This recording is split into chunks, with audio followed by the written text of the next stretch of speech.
दोस्तों, पिछली वीडियो में हमने सीखा था डेबिट एंड क्रेडिट रूल्स के बारे में।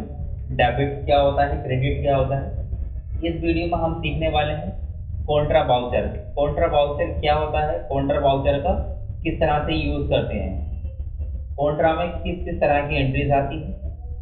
दोस्तों, सबसे पहले मैं लेके चलता हूँ आपको पीडीएफ की तरफ, जहाँ पर मैंने कुछ डिटेल में एक्सप्लेन किया है। वीडियो थोड़ा सा लंबा हो जाएगा, लेकिन मैंने कोशिश की है कॉन्ट्रा वाउचर को बहुत अच्छे से समझाने की, जिसको आप लाइफ टाइम आजीवन नहीं भूलोगे। तो दोस्तों, बने रहिएगा मेरे साथ में, वीडियो को लास्ट तक देखना।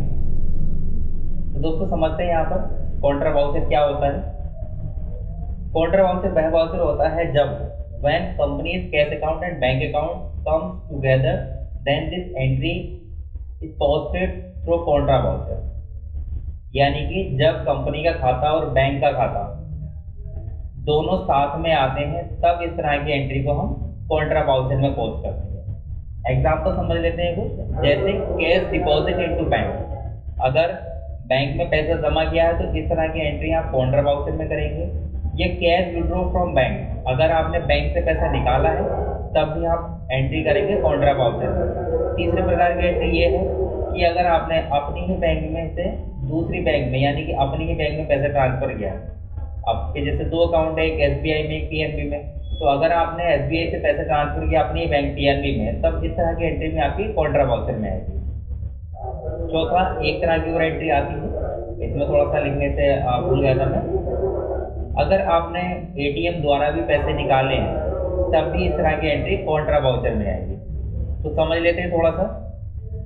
देखिए, जैसे कि यहाँ पर कुछ लेजर्स मैंने बनाए हुए हैं। जैसे कैश अकाउंट है आपका, जिसमें कि अभी आपके 50,000 रुपये हैं, और एसबीआई बैंक में यहाँ पर 25,000 है, और पीएनबी बैंक अकाउंट में 30,000 रुपये हैं।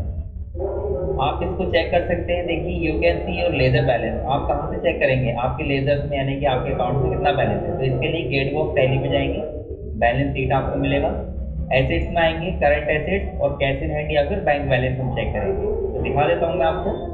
तो ये आप गेट ऑफ टैली में है, यहाँ पर गोट में। उसके बाद मैंने बताया कि यहाँ बैलेंस शीट में आएंगे।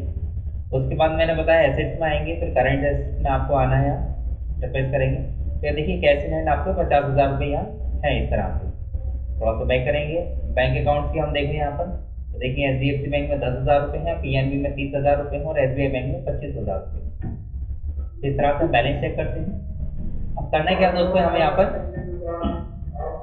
कुछ इंपॉर्टेंट एंट्रीज हैं। जैसे अगर आपके बॉस ने या फिर आपने 2,000 रुपये बैंक में जमा किए हैं एसबीआई बैंक में, तो एंट्रीज कुछ इस तरह से होगी। Cash deposit into SBI bank 2,000 rupees, यानी कि कैश जमा किया है आपने बैंक में 2,000 रुपये। दूसरा है cash withdraw from PNB bank. अगर कैश निकाला है आपने पीएनबी बैंक से बाई चेक नंबर से, इस चेक नंबर से। तीसरी एंट्री है आपकी amount transfer from SBI bank to PNB bank. तो तीसरी एंट्री ये होगी ट्रांसफर वाली। तो पहली एंट्री को हम समझ लेते हैं। जो रूल्स थे, आप पिछली वीडियो देख लेना, रूल्स मैंने किस तरह से बताया। डेबिट किसको करेंगे, क्रेडिट किसको, थोड़ा सा एक निगाह मैं यहाँ भी बता देता हूँ। Debit credit rules in tally. तो इसमें 3 तरह के अकाउंट होते हैं: personal account, real account, nominal account. व्यक्तिगत खाता, वास्तविक खाता, नाम मात्र खाता। वह खाते जो पार्टी से रिलेटेड होते हैं, पार्टी के अकाउंट से, वो पर्सनल अकाउंट होते हैं। जो एसेट्स अकाउंट से होते हैं वो आपके रियल अकाउंट से रिलेटेड होते हैं। और जो आपका रिलेटेड टू एक्सपेंस, यानी कि खर्चे के खाते, नुकसान के खाते, इनकम के खाते, प्रॉफिट के खाते, वो नाम मात्र खाते हैं। तो देखिए, कभी भी अगर पार्टी के अकाउंट की बात करें तो किसको हम डेबिट करेंगे, किस खाते को डेबिट करना है, किस खाते को क्रेडिट करना है। तो इसमें यहाँ लिखा गया है कि रिसीवर को हम डेबिट करते हैं और क्रेडिट करते हैं गिवर, यानी कि देने वाले को, जिससे माइनस होता है। अगर एसेट्स अकाउंट की बात करें तो डेबिट उसको करेंगे वोट कम्स इन, जिस खाते के अंदर प्लस हो रही है एसेट्स, और क्रेडिट उसको कर लेते हैं वोट गोज आउट, जिस खाते से माइनस हो रही है।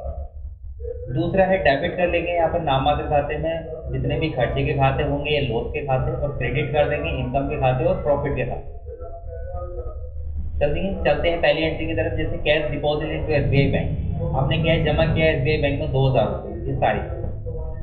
तो देखिए दोस्तों, जिसमें अकाउंट है वो आपके दो हैं, एक कैश अकाउंट और दूसरा एसबीआई बैंक। यानी कि इसके अंदर 2 खाते, प्रभावी खाते हैं, इफेक्टिव खाते।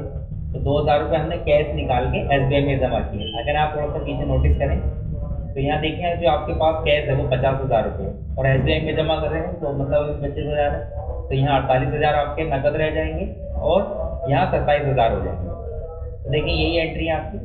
समझते हैं प्रभावी खाते आपका कैश अकाउंट, दूसरा SBI अकाउंट। दोनों ही आपके एसेट्स अकाउंट हैं, आपकी करंट एसेट्स के अकाउंट है, दोनों ही रियल अकाउंट में मेंटेन होते हैं। और रियल अकाउंट का रूल ये कहता है कि डेबिट कर दो वो कम्स इन, जिसके अंदर जिस खाते में प्लस हो रहा है उस खाते को डेबिट कर देंगे, और क्रेडिट कर देंगे उस खाते को जिससे माइनस हो रहा है, what goes out.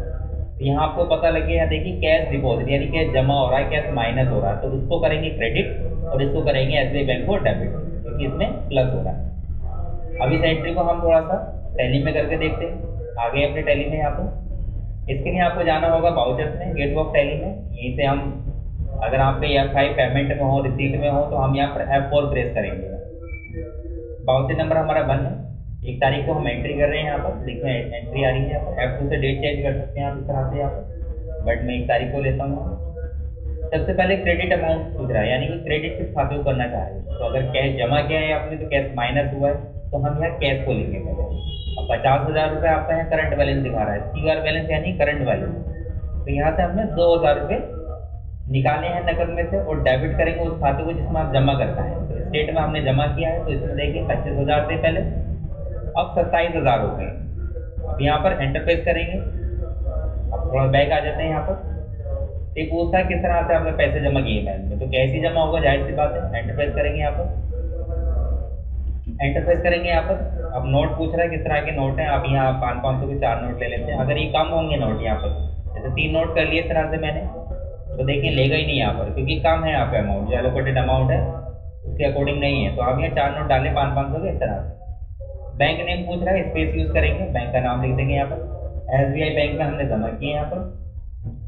Enter press करेंगे आगे। यहाँ पर नरेशन डालनी जरूरी है दोस्तों। इससे क्या होता है कि आपकी जो एंट्री है, जो उसमें आपने किया है ट्रांजेक्शन, जो लेन देन किया है, किस तरह से किया है, वो उसमें लिखना होता है। बीइंग यहाँ पर कैश डिपॉजिट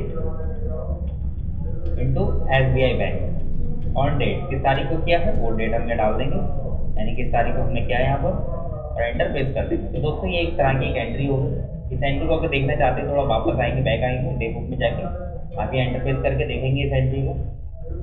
ऑल्ट P से प्रिंट प्रीव्यू कर लेंगे। यहाँ से देखिए प्रीव्यू, इसका प्रिंट निकालना तो डायरेक्ट हम प्रिंट कर सकते हैं। तो यहाँ देखिए कैश को हमने क्रेडिट किया और SBI बैंक को डेबिट किया यहाँ पर। तो इस तरह से जो ऑपरेटिव सिग्नेचर होते हैं, यहाँ से वो वेरीफाई कर देते हैं कि हाँ आपने 2,000 रुपये बैंक में जमा किए। दूसरी एंट्री को समझ लेते हैं यहाँ पर। दूसरी एंट्री हमारी किस तरह से, देखिए cash withdraw from PNB bank ₹4,000, यानी कि 4,000 रुपये आपने PNB बैंक से निकाले इस चेक नंबर से, क्योंकि बैंक में जाओगे बिना चेक के तो पैसे निकलेंगे नहीं, ठीक है नहीं। तो यहाँ पर आपने चेक नंबर ये लेके गए, आपके बॉस ने आपको चेक दिया हुआ कि आप ये चेक लेके जाओ मेरे खाते से, यानी PNB बैंक से 4,000 रुपये निकालो। तो कैश आपके पास बढ़ जाएगा। कैश कितना हो गया था दोस्तों, पहले 50,000 तो 2,000 माइनस कर लिए, अब इसके अंदर 4,000 रुपये और ऐड हो जाएंगे, तो कितना हो जाएगा, 52,000 रुपये। इस एंट्री को समझते हैं। कैश अकाउंट है इसके अंदर और PNB बैंक जो अफेक्टेड खाते। तो कैश अकाउंट यानी कि इसके अंदर प्लस हो रहा है, तो इसको हम करेंगे डेबिट। आप थोड़ा रूल्स को देखिएगा। और PNB बैंक से माइनस हुआ तो इसको हम करेंगे क्रेडिट। चलिए चलते हैं, यहाँ देखिए इसी तरह से मैंने क्या एंट्री करके देखते हैं। यहाँ पर वाउचर में जाएंगे, यहाँ पर एंटर प्रेस करेंगे यहाँ पर, यानी कि हमने यहाँ पर PNB बैंक से यहाँ पर कुछ पैसे निकाले 4,000 रुपये, और बिना चेक के पैसे निकलेंगे नहीं। तो यहाँ पर देखिए चेक हमने लिया है, एंटर प्रेस करेंगे। अदरवाइज आपने ई फंड यानी ट्रांसफर नहीं किया आपने अदर में, यानी कि अगर आपने UPI यानी कि ATM वगैरह से निकाले होते तो हम यहाँ से इसको अदर्स में चुन लेते हैं। तो अभी फिलहाल हमने चेक से पैसे निकाले। आगे बढ़ेंगे इस तरह से। यहाँ पर हमने चेक नंबर डालना है, जो हमने यहाँ पर चेक बुक सेट कर रखी है, उसको बता देंगे। खाते जब मैं बनाना बताऊँगा किस तरह से खाते बनते हैं, तो आप देखिएगा किस तरह से चेक बुक सेट करते हैं। यहाँ पर वो डेट डाल देंगे जिस तारीख में चेक काटा गया, एंटर प्रेस करेंगे। एंटर यहाँ कैश निकाल के लाएँ, यानी कि देखिए इसका 52,000 रुपये हो गए। कैश को हम यहाँ डेबिट कर देंगे क्योंकि इसमें प्लस हो रहा है। नरेशन डालेंगे यहाँ being good sorry being cash withdraw from PNB bank on date, यहाँ से डेट डाल देंगे किस तारीख में भी आप पैसे निकाल के लाएंगे। ये एंट्री दूसरी एंट्री होगी, इसको देखना है डेबुक में आके आप यहाँ से इसको देख सकते हैं। ऑल्टर की प्रिंट करेंगे, एंटर प्रेस किया हमने यहाँ पर, और इसको प्रीव्यू कर लेंगे। देख सकते हैं आप, तो बैंक को हमने यहाँ क्या कर दिया क्रेडिट और कैश को हमने कर दिया डेबिट इस तरह। अमाउंट ट्रांसफर वाली और सीख लेते हैं हम यहाँ पर। यहाँ देखिए थोड़ा नीचे आएंगे, यहाँ लिखा हुआ amount transfer from SBI bank to PNB bank, यानी कि एसबीआई से निकाल के हमने पीएनबी में जमा किए 10,000 रुपये इस चेक नंबर की तरफ। हो सकता है आपने ट्रांसफर किए हो तो खुद की भी आपकी नेट बैंकिंग आईडी हो सकती है, आप उससे भी ट्रांसफर कर सकते हैं। दोनों तरीके मैं आपको बताने वाला हूँ। तो देखिए दोस्तों, यहाँ पर वाउचर में जाएंगे, यहाँ पर एसबीआई से हमने पीएनबी में जमा किया, एंटर प्रेस करेंगे। यहाँ पर एसबीआई बैंक को हम यहाँ पर क्रेडिट कर देंगे इस अकाउंट क्योंकि इससे माइनस हो रहा है। तो 10,000 रुपये हमने यहाँ पर ट्रांसफर करें। अब यहाँ से एंटर पूछ रहा है ट्रांजेक्शन टाइप क्या है, मतलब किस तरह से आपने ट्रांजेक्शन किए, यानी चेक द्वारा, यानी कि आप बैंक में गए, चेक लगाया, एक फॉर्म भरा एनईएफटी का, आरटीजीएस का, तब आपने ट्रांसफर किए, या फिर आपके पास नेट बैंकिंग है, आपने खुद से ट्रांसफर किए। तो यहाँ पे देख लेते हैं, ये फंड ट्रांसफर हमने किए। तो यहाँ पर भी आपसे पूछता है कि कौन से अकाउंट में ट्रांसफर किए, वो पीएनबी का अकाउंट नंबर डाल देंगे, आईएफएससी कोड डाल देंगे, बैंक नेम डाल देंगे यहाँ पर, और यहाँ पर पूछता है आईएनएससीएन यानी कि इंस्ट्रूमेंट नंबर। तो यहाँ पर आप चेक नंबर ना डाल के, क्योंकि ये फंड किया तो वहाँ पर चेक नंबर तो आएगा नहीं। तो यहाँ पर हम ट्रांजेक्शन आईडी डाल सकते हैं, जैसे कि हम जब बैंक रिकॉन्सिलेशन करेंगे, तो जब भी हम बैंक का स्टेटमेंट निकलवा के लेके आएंगे अपने खाते का, तो उसको हम यहाँ पर रिकॉन्सिल कर लेते हैं कि हाँ भाई ये पेमेंट हमने ट्रांसफर की थी किस ट्रांजेक्शन के थ्रू, ट्रांजेक्शन आईडी के थ्रू। तो फिलहाल मैं यहाँ पर ई फंड ना करके यहाँ से चेक हम कर लेते हैं, एंटरप्रेस करेंगे, इस तरह से एंटरप्रेस करेंगे। तो देखिए चेक यहाँ पर आके सेकंड नंबर एंटरप्रेस करेंगे। अब पीएनबी में हमने ट्रांसफर किया, पीएनबी यहाँ पे अकाउंट ले लेंगे, यहाँ पे डेबिट कर देंगे इस अकाउंट को, इसमें 36,000 हो गए, देखिए एंटरप्रेस करेंगे क्योंकि चेक था, आपको चेक ले लेंगे। यहाँ पर चेक मतलब एक डीडी होता है, डिमांड ड्राफ्ट होता है, मतलब मांगे जाने पर। तो चेक ले लेंगे, एक ही तरह के होते हैं। आगे बढ़ेंगे, 1 तारीख को चेक काटा गया था, किस बैंक में आपको किस बैंक का चेक था, वो एसबीआई बैंक का चेक था। एंटरप्रेस करेंगे यहाँ पर, और यहाँ नरेशन डाल देंगे हम, be amount transfer from SBI bank to PNB bank on date, किस तारीख को किया है वो आप यहाँ डेटा, सॉरी इंग्लिश स्पेलिंग गलत होगी, बैंक ऑन डेट, वो डेट आपके डाला हमने इस तारीख में ये ट्रांजेक्शन और सेव कर। तो देखेंगे इस एंट्री को दोस्तों, डे बुक में जाएंगे, यहाँ देखिए एंट्री ऑर्डर की प्रिंट किया, एंटरप्रेस करेंगे, प्रीव्यू में जाएंगे यहाँ पर और ऑर्डर साइड से जूम कर लेंगे। देखिए यहाँ पर एसबीआई बैंक को हमने क्रेडिट कर दिया, पीएनबी बैंक को डेबिट कर दिया। अब जो लास्ट इंपोर्टेंट एंट्री है इसको हम समझ लेते हैं। अगर आपने एटीएम से पैसे निकाले हैं तब उस तरह की एंट्री कहाँ होगी, तो फिर भी दोस्तों वहीं जाएंगे वाउचर में। अब यहाँ पर हम वाउचर नंबर ले लेंगे, जो ही वाउचर होगा, और सबसे पहले उस बैंक को हम लेंगे जिस खाते से हमने पैसे निकाले हैं, जिस खाते के एटीएम से पैसे निकाले हैं।